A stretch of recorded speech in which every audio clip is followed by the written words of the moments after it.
마태복음 1장 18절에서 21절 말씀 우리 같이 합독해서 한번 합독하여 읽겠습니다. 합독합시다. 예수 그리스도의 나심은 이러하니라. 그의 어머니 마리아가 요셉과 약혼하고 동거하기 전에 성령으로 잉태된 것이 나타났더니 그의 남편 요셉은 의로운 사람이라. 그를 드러내지 아니하고 가만히 끊고자 하여 이 일을 생각할 때에 주의 사자가 현몽하여 이르되 다윗의 자손 요셉아 네 아내 마리아 데려오기를 무서워하지 말라. 그에게 잉태된 자는 성령으로 된 것이라. 아들을 낳으리니 이름을 예수라 하라. 이는 그가 자기 백성을 그들의 죄에서 구원할 자이심이라 하니라. 아멘. 우리 옆 사람하고 인사합시다. 메리 크리스마스 인사합시다. 네, 다시 한번 인사합시다. 예수 그리스도는 우리의 모든 문제 해결자이십니다. 인사합니다. 예, 오늘은 성탄절 또 뜻깊고 기쁜 날입니다. 우리 함께 또 이렇게 예배 드리면서 특별히 우리의 자녀들도 함께 옆에 같이 앉아서 예배 드리게 됨을 감사합니다. 오늘 이 성탄 예배를 통해서 혹 또 이 자리에 성탄절이기 때문에 의미가 있어서 참여하신 분들도 계실 거라 생각됩니다. 여러분들에게도 하나님의 크고 놀라운 축복이 함께 하시기를 바랍니다. 날은 다 같은 날이지만은 또 이 날은 또 다르고 우리가 의미를 두는 날이 다르지 않습니까? 그래서 성탄절의 의미가 또 있겠고요. 그리고 제 자신 개인적으로도 사실 오늘이 조금 뜻깊은 감회가 있는 날입니다. 사실 오늘이요, 제가 언약교회 담임 목사로서 정확히 10년째입니다. 정확히 10년째. 제가 10년 전 2004년 12월 25일 날 제가 담임 목사로서 처음으로 여러분 앞에 서서 또 이렇게 설교하고 여러분을 뵀죠. 그때 성전이 연희동에 아니겠습니까? 연희동 성전에서 제가 여러분 앞에 섰습니다. 그때 이제 저희 가족들도 처음으로 왔었어요. 왔었을 때 그때 조금 일찍 성탄절 예배, 그 예배 9시 이전에 왔었습니다. 왔었을 때 그때 이제 유초동부 예배가 준비한다고 하고 있었어요. 하고 있었을 때 앞에 우리 아이들이 이제 예배를 드린다고 할 때 앞에 그때 기억으로는 변신자 전사님 앞에서 하고 계셨고 권일 집사님이 그 앞에서 이렇게 왔다 갔다 하고 있었어요. 근데 우리 그때 같이 왔을 때 우리 세희가 몇 살이었냐면 5살이었어요. 5살. 5살 왔던 이 세희가요, 와오자마자 막 화를 막 내는 거예요. 짜증을 막 내요. 왜냐하면 왜 이런 적은 교회 데리고 왔냐는 거죠. 왜냐하면 제가 부목사로 있을 때 있었던 세계선교교회가 그때 연희동 우리 언약교회보다 컸거든요. 지금은 거의 비슷한데 그때 큰 이래 교회에서 있다가 우리 유초동부 와 보니까 자기 눈에는 작게 보이는 거 있죠. 막 짜증을 내요. 그러니까요, 누가 와서 이 애가 왜 이래요? 라고 묻는데요. 제가 교회 작다는데요? 라고 말하기는 곤란하잖아요. 그래서 입 틀어막고요. 막 그렇게 했던 기억이 납니다. 그날 성탄절 예배 때, 성탄절 예배 하면서 1년 동안 담임 목사님이 안 계셨잖아요. 그래서 그때 세례식도 못했고, 세례식, 성찬식 이렇게 없었잖아요. 그래서 그날 세례식도 성찬식도 다 했지요. 그래서 제가 그날 세례식을 해야 된다는 것을 알았기 때문에 준비를 했지요. 근데 사실 부목사로 있으면서 뭐 장례도 해봤고 다 해봤는데 안 해본 게 뭐냐면 세례식은 못 해보거든. 세례식은 안 해봐요. 그래서 그 전날 세례식 연습했잖아요.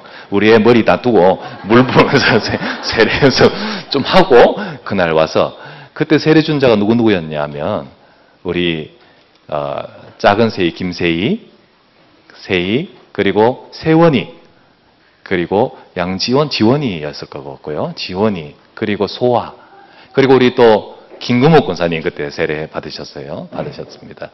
근데 우리 그 작은 애들이 지금 벌써 처자들이 다 돼가지고요. 이렇게 10년 지나면서 이런 시간이 훌쩍 지나면서 생각이 참 마음이 새롭고 또 그렇습니다. 오늘은 특별히 성탄절인데 성탄절은 예수님을 탄생을 기린다는 의미가 있지 않습니까? 그래서 특별한 또 늘 우리의 삶 속에서 예수님이 이 땅에 오신 것을 기억하지만은 이날은 또 그런 의미가 있는데요. 사실 예수님의 탄생을 기린다는 의미는 무슨 별로 의미가 없죠. 예수님 사실 오늘 성탄절의 진정한 의미는 뭐냐면 예수님이 과연 누구시고 그리고 예수님이 과연 정말 왜 오셨는가를 아는 것이 진짜 성탄절의 의미가 있게 되는 거죠. 그래서 오늘 이 시간에 여러분들이 그 부분을 알았으면 좋겠습니다. 그래서 저는 성탄절마다 매번 가능한 이 복음을 전하고, 혹 처음으로 이렇게 오신 분이 계시거나 이렇게 그런 분이 계시다면 구원으로 초청이 될 수 있도록, 구원받을 수 있도록 제가 이렇게 메시지를 좀 전하려고 하고 영접하고 구원받을 기회로 삼고자 하는데요. 근데 계속해서 매번 성탄절 때 설교를 스피치로 했잖아요.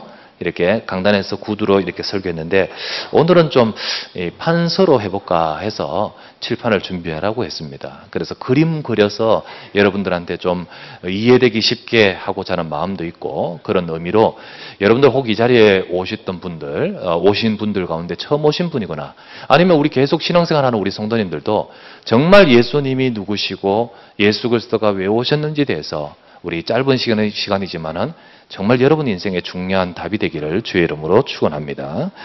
자, 그러면 오늘 제목은 예수 그리스도는 구원의 길 되십니다.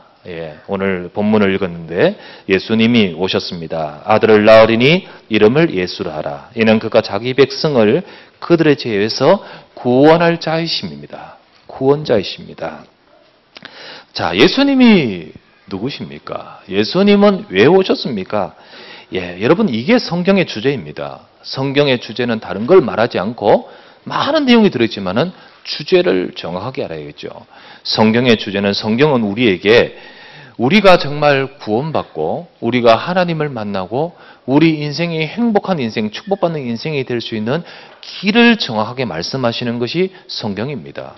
그래서 성경에 말씀하시기를, 우리 인간이요, 창세기 1장 27절 말씀에 인간은 하나님께서 하나님의 형상으로 인간을 창조하셨다고 하셨습니다.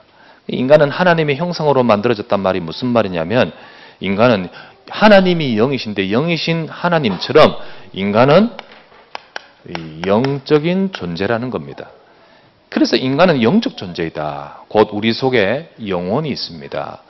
그래서 하나님은 하나님을 닮은 영적 존재로 우리를 창조하셨는데, 이것은 바로 하나님과 특별한, 영이신 하나님과 특별한 관계로서 하나님과 함께하고 교제하고 하나님과 또 계속해서 하나님과 같이 이렇게 살아갈 수 있는 존재로 우리를 창조하셨습니다. 그러면서 하나님이 28절 말씀에 말씀하시기를 하나님이 우리에게 복을 주셨다 했습니다. 복을. 하나님이 하나님의 형상으로 만드시고 인간에게 복을 주셨는데, 다스리고 생육하고 다스리고 정복하고 번성하라. 이 말씀은 바로 인간은, 영적으로 창조된 인간이 하나님과 함께하는 비밀을 누릴 때 그 결과 속에서 인간은 복을 받고 행복한 인생이 된다라는 것입니다. 바로 이것이 하나님이 창조하신 모든 만물의 창조의 원리고 또 인간의 창조의 원리인 것입니다. 우리가 이 세상에 물고기는 물에 살아야 되죠. 물고기가 물을 떠나서는 살 수 없는 것이 그 원리고, 나무는 땅에 뿌리를 받고 있어야 되죠. 그래서 나무는 땅을 떠나서는 살 수 없습니다. 그러면 인간은 어떻습니까? 인간은 바로 그림을 그리자면 하나님,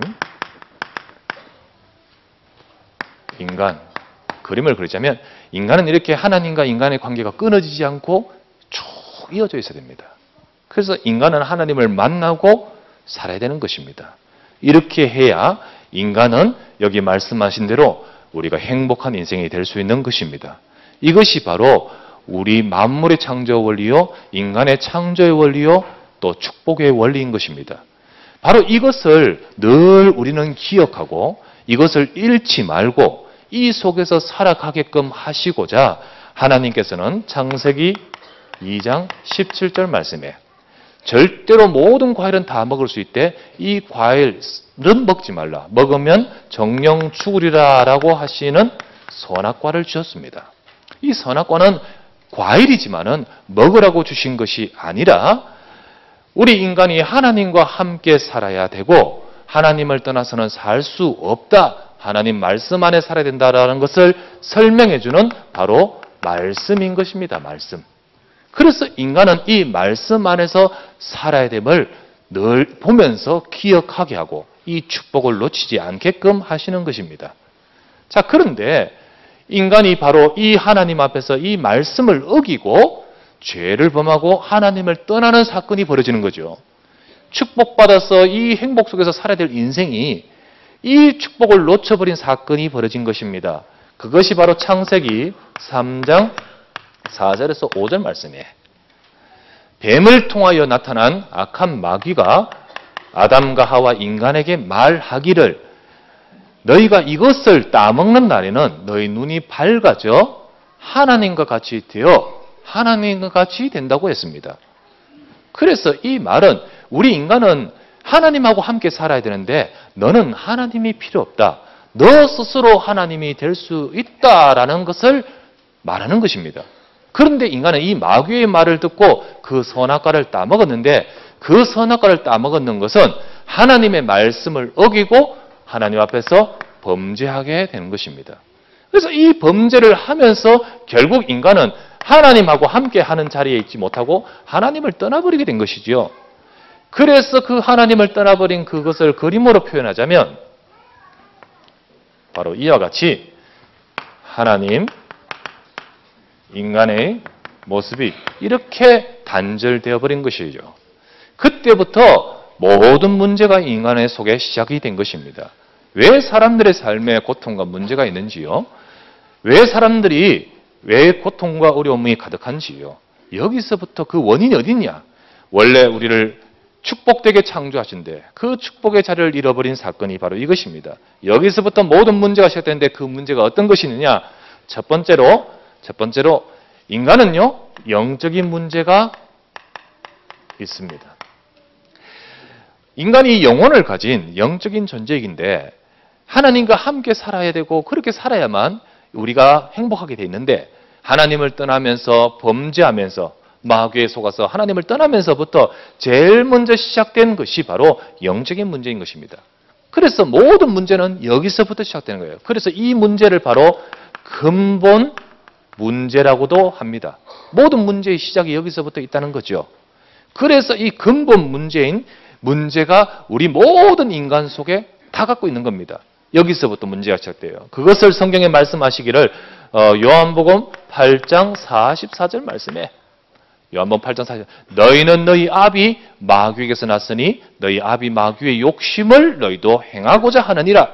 저는 처음부터 살인한 자요 진리가 그 속에 없으므로 진리에 서지 못하고 거짓을 말할 때마다 제 것으로 말하느니 이는 처음에 거짓말장이요 거짓의 아비가 되었습니다.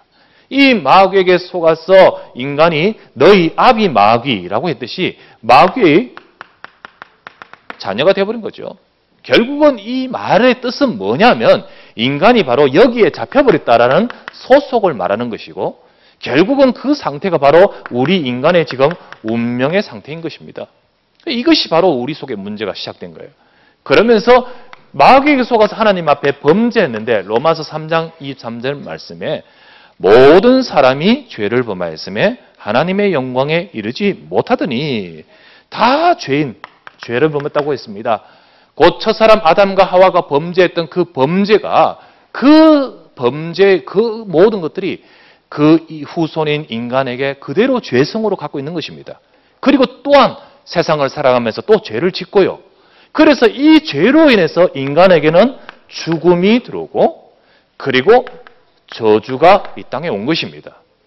그리고는 창세기 3장 1절에서 6절 말씀에 인간이 바로 영적인 존재인 인간이 하나님을 떠나면서부터 인간은 하나님을 떠나면서부터 그때부터 영적인 방황이 시작되는 것입니다. 그래서 진정한 답을 찾으려고 하는데 계속 영적 갈등과 방황이 되는데 여기서 인간이 모든 불행은 계속 오는 것입니다. 이것이 바로 근본된 문제이고 여기서부터 눈에는 안 보이죠. 영적인 문제이기 때문에 사람들은 문제의 근원을 아무리 찾고 찾아도 모릅니다. 왜? 영적인 문제이기 때문에. 하지만 하나님의 말씀에 인간의 문제에 대해 정확하게 말씀해 주고 있습니다. 그러니까 불행할 수밖에 없고 힘들 수밖에 없기 때문에 사람들이 해결책을 찾으려고 찾는데 찾으면서 나오는 것이 바로 우상숭배의 문제인 것입니다. 우상숭배. 우상의 문제인 것입니다. 우상이 뭐냐? 영적인 존재인 인간이 답답하고 그리고 갈급하기 때문에 해결책을 찾으면서 발부둥 치는 것이 바로 나오는 형태가 우상인 것입니다. 무슨 말이냐면 인간이요. 에베소서 2장 2절 말씀에 말씀하실 그때 너희는 그 가운데서 행하여 이 세상의 풍조, 세상에서 나오는 풍조를 따르고 공중의 권세 잡은 자를 따랐으니 곧 지금 불순종의 아들들 가운데서 역사하는 영이라고 했습니다. 그래서 세상의 풍조를 따라서 사람들이요 점치고 굿하고요. 사람들이 그 세상의 풍조를 따라 고사도 지내고 제사도 지내고 그리고 미신도 지키고 부적도 붙이고 때로는 묘자리, 방향, 날짜 다 그 모든 것들이 다 전부 다 뭔가를 찾으면서 나오긴 나오는데 이 모든 것들이 세상의 풍조입니다. 풍조. 그러면서 지켜나가고 행하는 것입니다. 그러면 이것을 통해서 사람들은 잘 되기를 원하고 복을 구하는 기원하는 마음으로 다 하겠지요. 하지만은 과연 그런가요? 과연 그런가요? 그렇지 않다는 거죠. 왜냐하면 이 뒤에 공중의 권세 잡은 자를 따랐으니 곧 지금 불순종의 아들들 가운데서 역사는 영이라고 했지요. 그래서 성경의 말씀에 고린도전서 10장 20절 말씀에 기록하기를 대저 이방인의 제사하는 것은 귀신에게 하는 것이요. 나는 너희가 귀신과 교제하는 자가 되기를 원하지 아니하노라 라고 했지요. 바로 하나님을 떠나 사람들이 갈급하여 영적인 존재 인간이 뭔가를 찾으면서 잘 되기를 원함으로 풍조를 따라 뭔가를 하긴 하는데 이거를 통하여 귀신을 섬긴다는 거예요. 그 귀신을 섬기는 그 귀신이요. 그 개인의 가정과 그 개인 속에 임하는데 어떻게 그게 문제가 되지 않겠습니까? 그래서 사람들의 삶에 우상숭배를 많이 하면 할수록 뭐가 임하냐? 재앙이 임하는 것입니다. 재앙이 계속해서 들이닥치는 거예요. 그러다 보니까 늘 마음과 정신의 문제가 불안하고요. 또 이런 문제로 발전되는 거예요. 그래서 사람들의 마음이 늘 염려, 걱정, 불안이 가득하고요. 그리고 때로는 마음이 삶이 의미가 없어요. 허무하고 공허하고 고독하고요.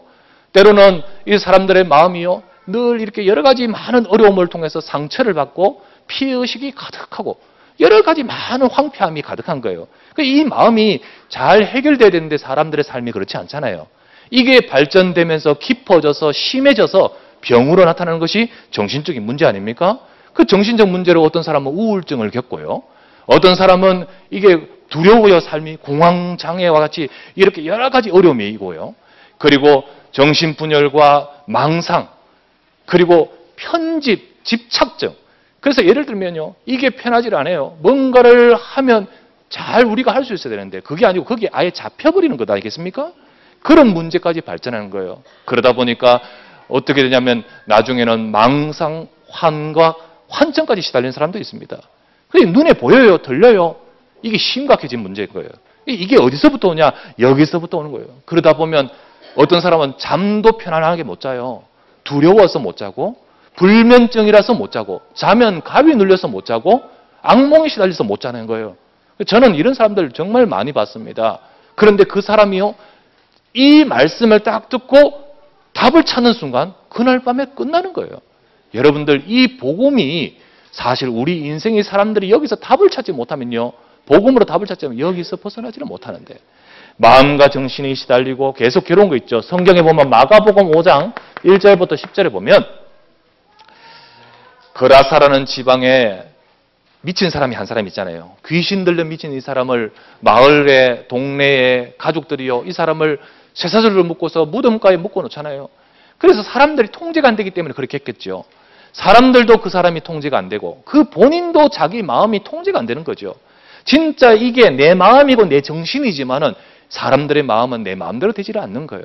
내가 힘들고 싶고 불행하고 싶고 우울하고 싶은 사람 누가 있겠습니까마는 이 문제가 계속해서 찾아오고요. 그러면서 마태복음 11장 28절에 예수님이 하신 말씀이죠. 수고하고 무거운 짐진 자들아 다 내게로 오라. 내가 너희를 쉬게 하리라. 사실 무거운 짐을 지고 있으면 피곤하겠지요. 어렵겠지요. 그런데 진짜 무거운 짐도 어렵지만 진짜 더 무거운 짐은요. 마음의 짐인 거예요. 사실 마음의 짐이 정신의 짐이 가득한데 그 사람의 삶이 행복할 수 있겠습니까?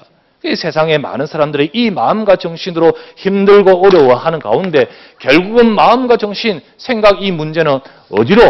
생활과 삶으로. 그래서 그 생활과 삶의 문제가 계속 오는 겁니다. 본인이 힘드니까 힘든 그 본인이 결국은 가정에서 갈등으로 나오고 폭력으로 나오고 상처를 주게 되고 그러다 보니까 파경이나 그러다 보니까요. 가정의 문제, 자녀의 문제로 나타나고요. 또 그러다 보니까요. 술이나 알코올이나 도박이나 다른 쪽으로 빠지게 되고요. 그러다 보니까 금전적인 문제, 경제적인 문제, 삶이 좌절로 문제로 가득한 사람이 얼마나 많은지를 모릅니다. 성경에 보면 요한복음 4장에 보면 예수님이 한 여자를 만나시는데 사마리아의 여자입니다. 수가성이라는 동네의 여자를 만나셨는데 그 여자와 예수님이 대화하면서 예수님이 말씀하셨죠. 네 남편을 데려오라. 이 남편이 6명이나 되었었어요. 근데 그 남편들 그렇게 많았다는 것은 여자가 대단한 것이 아니고 진짜 힘든 인생인 거예요. 가정이 무너지고 어려운 문제인 거 있죠. 그런데 그때만 그렇습니까? 지금도 마찬가지예요. 수많은 가정의 문제를 겪고 있죠. 그러면 돈 있으면 해결됩니까? 누가복음 16장에 보면 부자가 나오잖아요. 이 부자는 돈은 가득한데 행복이 없어요. 그러다 보니까 늘 잔치하고 늘 파티를 열고 하는데 행복하지 못한 가운데 그렇게 살다가 먹다가 살다가 죽어서 지옥 가는 인생이잖아요. 그러면서 후회하면서 내 자녀도 내 형제도 똑같이 살다가 지금 살고 있는데 이래서는 안 되지 않느냐라고 후회한들 무슨 소용이 있습니까? 돈 가지고도 아무리 해도 이 생활과 삶을 해결할 수가 없는 거 있죠. 그러는 가운데 어디까지 오냐? 육신. 사실요, 이 지구는 정말 큰 병동이라 할 수 있습니다. 얼마나 많은 질병이 가득하고 얼마나 많은 문제, 질병의 고통으로 고통을 당하고 있습니까? 그런데 한 사람도 나는 병 걸리려고 예상을 하거나 기대를 한 사람은 없어요. 하지만 수많은 사람들이 그 병에 걸려서 고통당하는 것이 이 땅의 문제입니다. 성경의 사도행전 8장 4절에서 8절 말씀 보면 사마리아에 예수 그리스도를 전파하니까요. 귀신이 나가면서 중풍병자와 안전뱅이가 치유되고 일어섰다는 장면이 나오는 겁니다. 그리고 그 성에 큰 기쁨이 있더라라는 말씀이 나오는 거예요. 이 말씀은 영적인 치유가 되면서 그리고 육신도 치유되어지고 그 마음도 치유되어지고 삶이 바뀐다는 말씀을 여기에 나오는 거 있죠. 이와 같이 사실 영적인 문제는 단순히 육신의 문제는 육신의 문제 그것만이 아니고 다 연관되어 있다는 거예요. 연관되어 있어요. 영적인 문제가 결국은 마음과 생각과 더 나아가서 생활과 육신의 문제로 이어져 있기 때문에 사실은 이 문제의 근원을 보지 못하면 끝없이 고통 속에서 벗어나지 못하고 있지요. 그래서 특별히 어떤 사람 같은 경우는 다른 병원에 가서도 절대 해결 안 되는 질병을 갖고 있어요. 원인도 안 나와요. 그래서 혹은 신병이라고도 말하는데 그 신병의 영적인 문제를 겪고 있는데요. 육신에 정신에 계속 고통이 오는데 절대 해결되지 않죠. 무엇으로 해결될 수 있을까요? 6번째, 이 문제가 거기서 끝나느냐? 본인은 이 땅에서 살면서 그 고통으로만 끝나는 것이 아니고 성경의 미래로 이어지는 겁니다. 미래로. 그래서 본인의 고통은 죄인의 인간의 고통은 이 땅에서만 끝나지 않고 히브리서 9장 27절 말씀에 한 번 죽는 것은 사람에게 정하신 것이요. 그 후에 심판이 있으리라. 그 심판을 받고 지옥에 가게 되는 것입니다. 지옥이 마태복음 25장 41절 말씀에 또 왼편에 있는 자들에게 이르시되 나를 떠나 저주를 받은 자들아 나를 떠나 마귀와 그 사자들을 위하여 예비된 영영한 불로 들어가라고 하셨습니다. 이 불구덩이가 지옥이죠. 이게 바로 마귀가 가야 될 그곳에 따라 들어가는 것이에요. 그런 가운데 우리만 그렇게 끝납니까? 후대. 우리의 자녀들은요, 우리의 후대들은 부모의 그대로 영적 영향을 받습니다. 물질도 이어받고 외모도 이어받지만은 우상 숭배하며 살았던 그 모든 영적 유산을 그대로 이어받습니다. 특별히 제사와 같은 우상 숭배의 영적 영향은요, 그대로 나쁜 유산을 물려주는 겁니다. 이것을 바로 세상 말로 대물림이다, 내력이다 라면서 계속 그 고통에서 벗어나지를 못하는 거예요. 사람들은 이 속에 있으니까 당연히 힘들겠죠. 그런데 아무리 해도 벗어날 수가 없는 것입니다. 세상 말로 빌리자면 뭐라고 하냐면 이것을 소위 말하면 사주팔자다. 그리고 세상 말로 표현하자면 운명이다. 물론 꼭 사주팔자가 그런 말 뜻은 아니지만은 뭔가 우리 힘으로 해결하지 못하는 인생의 문제라는 것입니다. 이게 바로 사람들의 문제죠. 그러면 어떻게 하면 좋을까요? 발버둥을 치는데 이 속에서 벗어나고자 사람들이 살아가면서 나온 것이, 인위적으로 나온 것이 바로 뭐냐 하면 바로 종교인 것입니다. 종교. 그래서 그 속에서 종교는 인간은 영적 존재이기 때문에 나오는 거예요. 뭔가는 해결해 보려고 답답한데 나오는 거죠. 그러면서 이 속에서 좋은 가르침들 중에 선행이 나옵니다. 그래, 올바르게 살고 바르게 살면서 이 우리 인생의 문제가 해결되지 않을까? 그러면서 나오는 것이 또한 철학도 있습니다. 철학도 있어요. 이 모든 것들이요, 다 참 귀한 가르침이고 좋은 가르침입니다. 그리고 이 속에서 참 많은 것들이 우리 사회와 우리 세상 속에서 사람들에게 유익을 줍니다. 하지만은 인간의 이 근본적인 이 모든 문제 속에서 우리를 구원해 주거나 우리의 문제를 해결해 줄 수 있는 답은 못 되는 것입니다. 자, 그렇다면 어떡합니까? 우리는 어떻게 해야 됩니까? 어떻게 해야 될까요? 여러분 주변에 우리의 가정의 가문에 이 속에 있는 자들이 참 많지요. 이 속에서 사람들이 고통을 당하고 이 속에서 헤매는데 답을 찾지 못하고 있는 사람들이 바로 세상의 모습입니다. 그러면 어떻게 하면 되겠습니까? 하나님께서 우리 인간의 이 문제를 해결하기 위해서 우리 인간의 문제를 해결, 그리스도를 보내겠다 약속하셨고 이 땅에 그 약속대로 오신 분이 계십니다. 그리스도입니다. 로마서 5장 8절 말씀에 그리스도께서 우리가 아직 죄인 되었을 때에 그리스도께서 우리 죄를 위하여 죽으심으로 하나님께서 우리에 대한 자기의 사랑을 확증하셨느니라. 그리스도라고 하셨습니다. 이 그리스도가 누구냐? 그리스도가 누구냐? 그리스도는 누구 이름이 아니고 그리스도는 직책입니다. 직책. 어떤 직책이에요? 그 이름의 뜻은, 그 직책의 이름의 뜻은 기름 부음을 받은 자라는 뜻이죠. 기름을 부었다. 그래서 기름을 부어 세워진 직책이라는 뜻입니다. 그러면 이 그리스도는 바로 이 땅에 하나님께서 기름을 부어 세운 그리스도를 우리 인생의 문제 해결하시고자 보내겠다는 것입니다. 그래서 그 그리스도를 보내겠다 약속하셨는데 아직 오시지 않았을 때에는 앞으로 이분이 오셔서 어떤 일을 하실 것이라는 것을 보여주기 위해서 새 직분을 세우셨는데 그것이 바로 왕, 그것이 바로 제사장, 그것이 바로 선지자이지요. 이 왕과 제사장과 선지자는 역시 기름을 부어 세우는 직책들입니다. 그런데 이들의 기름을 부어 세운 직책, 이들의 역할이 진짜 기름 부음 받은 그리스도의 일을 설명해 주고 있는 것입니다. 자, 그렇다면 왕의 일은 무엇입니까? 왕은 권세가 있지 않습니까? 자기 백성을 다스리고 그리고 지켜주고 그리고 다스리는 권세가 있는 왕입니다. 바로 그리스도는 이런 세상의 왕이 아니라 참왕으로 오셔서, 참된 왕으로 오셔서 저와 여러분을 붙들고 있는 마귀의 권세를 깨뜨리시다고 하셨습니다. 요한일서 3장 8절 말씀에, 요한일서 3장 8절 말씀에 죄를 짓는 자는 마귀에게 속하나니 마귀는 처음부터 범죄함이라. 하나님의 아들이 나타나신 것은 마귀의 일을 멸하려 하심이라. 예수 그리스도가 이 땅에 오신 것은 그분이 왕으로서 인간을 붙들고 있는 사단의 권세를 깨뜨려 결국 그 속에 잡혀있는 우리 인간을 건져내신다는 겁니다.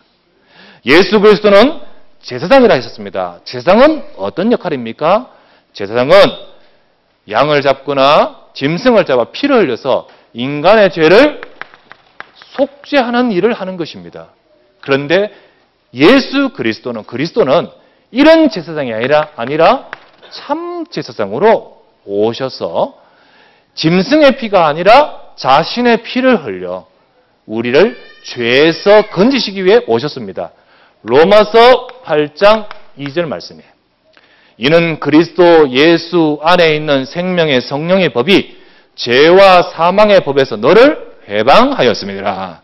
죄 속에서 저주받고 죽음의 멸망 속에 있는 우리를 거기서 해방하시기 위해 오신 분이 그리스도이십니다. 그리스도는 어떤 분이십니까? 선지자이십니다. 선지자는 누굽니까? 선지자는 하나님을 떠나 있는 인생들에게 하나님이 말씀을 주십니다. 그 말씀을 통하여 선지자는 백성들에게 길을 알리는 것입니다. 길을. 그러면 그리스도는 이런 선지자가 아니라 참 선지자로 오셔서 우리 인생이 하나님을 떠나 있는 우리가 하나님 만나는 길을 주시는 겁니다. 요한복음 14장 6절 말씀에 내가 곧 길이요 진리요 생명이니 나로 말미암지 않고는 아버지께로 올 자가 없느니라. 하나님을 떠나 세상에서 방황하면서 불행할 수밖에 없고 하나님을 만나지 못하는 우리 인생을 길이 되신 그 예수님을 통하여 우리가 하나님 만나고 하나님 앞에 떠나 있는 우리 인생을 하나님 만나도록 해결하시는 분이십니다.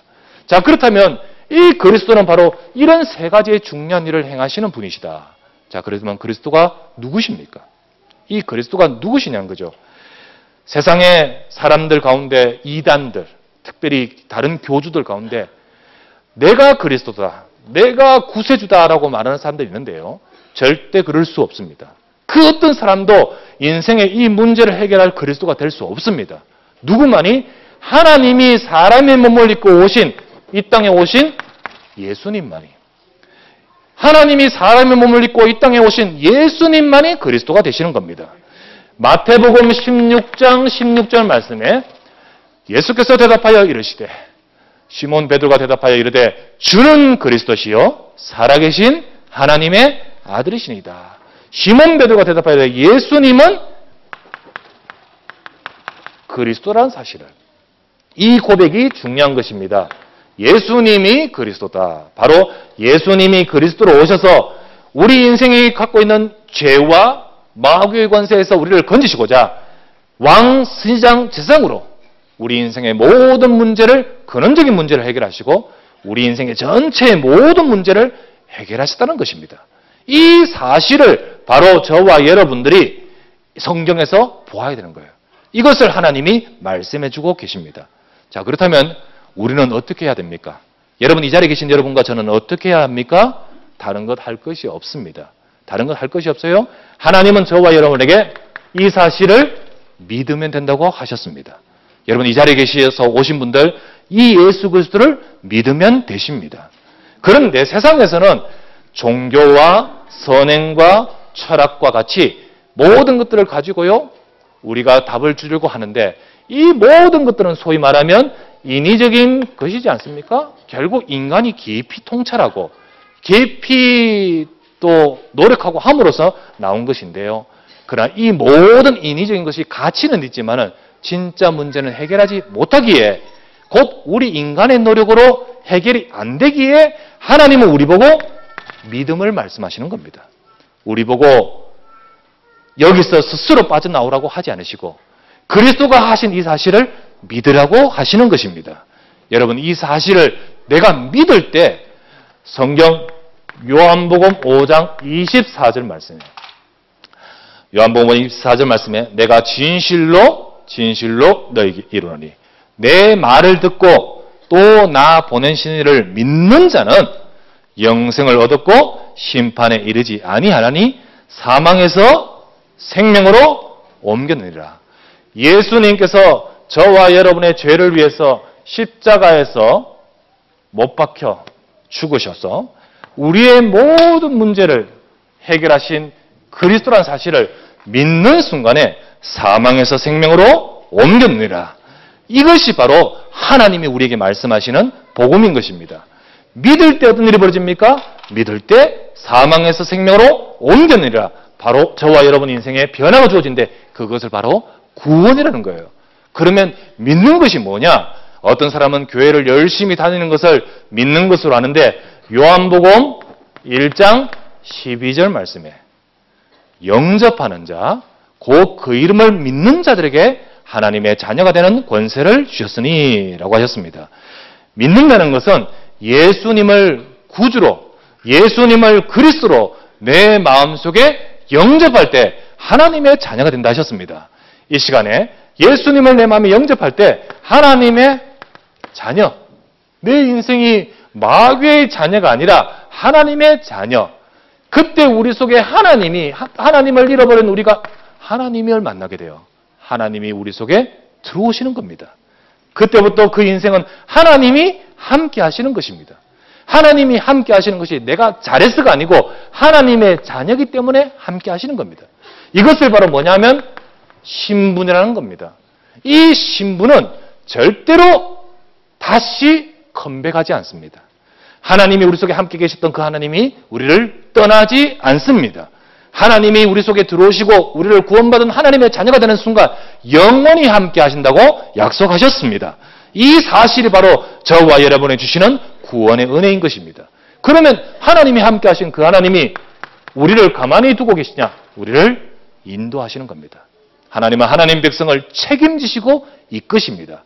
그러므로 하나님의 자녀는 염려할 필요가 없습니다. 하나님께서 이끌고 계신다고 약속하십니다. 그런 하나님의 자녀가 문제가 있을 때 뭐 하면 되냐?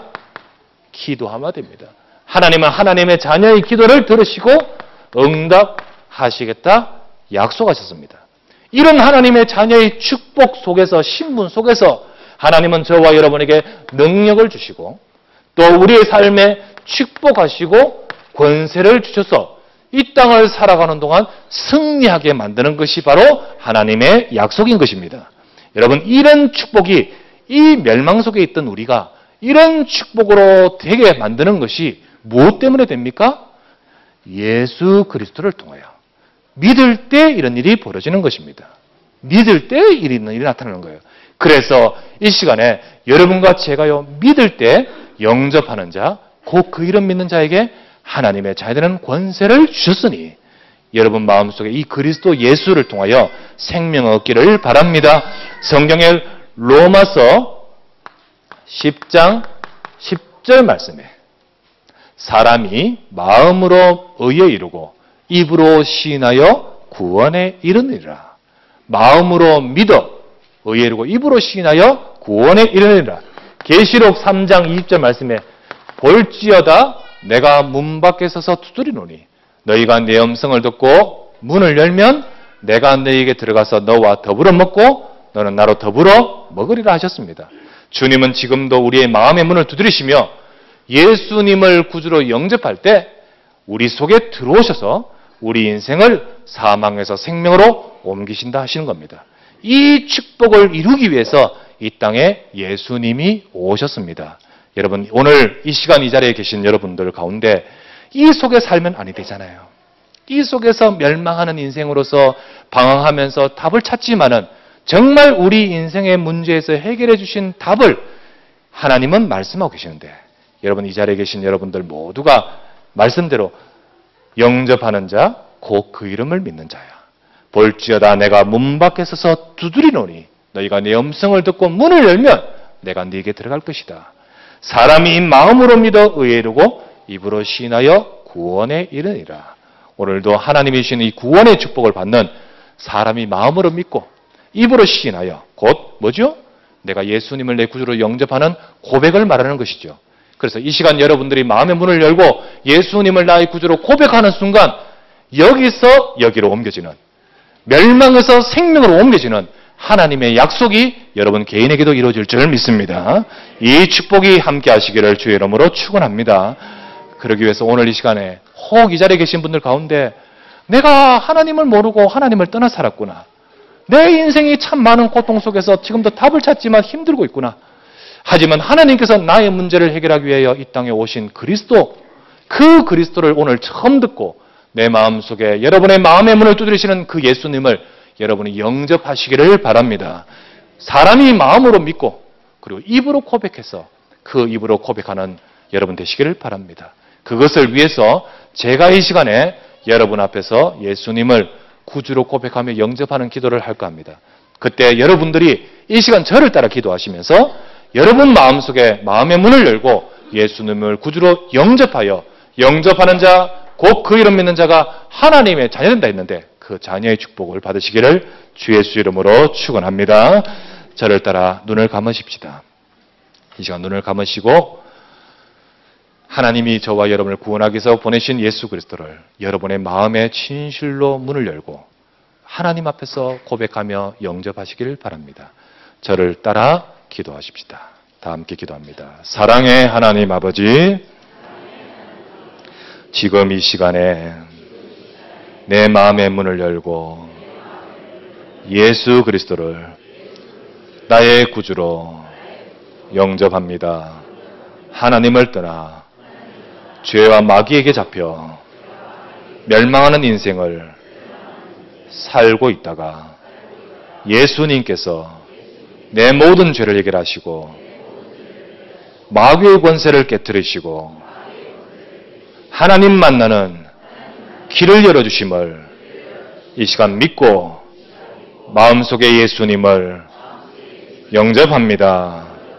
하나님 이 시간에 내 마음속에 들어오셔서 약속하신 말씀대로 나를 구원하여 주시고 내게 생명을 주시고 나의 운명을 바꾸시고 하나님의 자녀로서 하나님과 함께 살아갈 수 있도록 축복하여 주옵소서. 나를 구원하시기 위하여 그리스도 예수를 보내신 하나님께 감사드리며 나를 대신하여 십자가에 죽으셨다 부활하신 예수 그리스도를 내가 믿고 감사드립니다. 이제부터 내가 하나님의 자녀로 살아갈 수 있도록 도와주시고 축복하여 주옵소서. 예수 그리스도의 이름으로 기도드립니다. 아멘. 이 시간 예수님을 구주로 영접하신 여러분들은 사망에서 생명으로 옮긴 하나님의 자녀입니다. 절대로 변하지 않는 이 약속을 붙드시기를 주 이름으로 부탁합니다. 이 복음이 내 것이 되시고 이 복음이 내 속에 들어올 때 내가 잘하고 노력하고 애쓴 것 상관없이 부족하지만은 내 인생은 변화되어 그 순간부터 하나님은 여러분과 함께 하십니다. 성탄절 무슨 의미입니까? 날 위해 이 땅에 오신 예수 그리스도인데 그런데 내가 이 사실을 모르고 있다면 아무런 의미가 없죠. 오늘 이 성탄절을 통해서 여러분 진짜 그리스도를 만나시고 하나님의 자녀 되시고 그리고 앞으로 이 복음 붙들고 승리하는 우리 모두가 되시기를 주의 이름으로 축원합니다. 기도하겠습니다. 전능하신 하나님께 감사를 드립니다. 오늘 이 시간에 하나님 처음 또 혹 교회 나오신 분이 있거나 오늘 이 시간에 혹 이 복음을 처음 듣는 자가 있다면 하나님께서 저들의 인생 속에 하나님의 놀라운 일을 이루시고 축복하여 주시옵소서. 멸망으로 답을 찾지 못하고 방황하면서 고통 속에서 살 수밖에 없는 우리 인간인데 근본된 영적인 문제는 찾지 못하고 해결할 수도 없고 그 속에서 계속해서 고통 속에 살 수밖에 없는 우리인데 하나님은 우리가 알지도 못하는 그 사이에 약속하신 대로 이 땅에 그리스도로 오셔서 우리의 모든 죄를 해결하시고 우리의 문제에서 우리를 건지시기 위하여 십자가에서 우리를 구원의 길을 여신 줄 믿습니다. 이 사실을 들었고 이 사실을 믿었고 이 사실을 붙들고 영접하는 자에게 하나님은 영원한 멸망에서 건져 생명을 얻게 하겠다 하였사오니 이 시간에 저들 속에 이 생명의 축복이 임하도록 인도하여 주시옵소서. 하나님 우리 성도님들 한 사람 한 사람 모두가 이 복음의 약속을 놓치지 말고 결국은 내 힘으로 살 수 없습니다. 결국은 내 인생에 하나님의 능력이 필요한 줄 믿습니다. 하나님의 자녀로 하나님이 함께 하심을 하나님이 인도하여 이끌어 주심을 약속을 붙들고 기도하며 응답받으며 그리고 살아갈 수 있도록 하나님 힘과 능력을 더하여 주시옵소서. 오늘도 주님 사랑하시는 주의 백성들 위해 두 손 들어 복을 주시고 축복하시길 바라오며 우리 구주 예수 그리스도 이름으로 간절히 기도드리옵나이다. 아멘.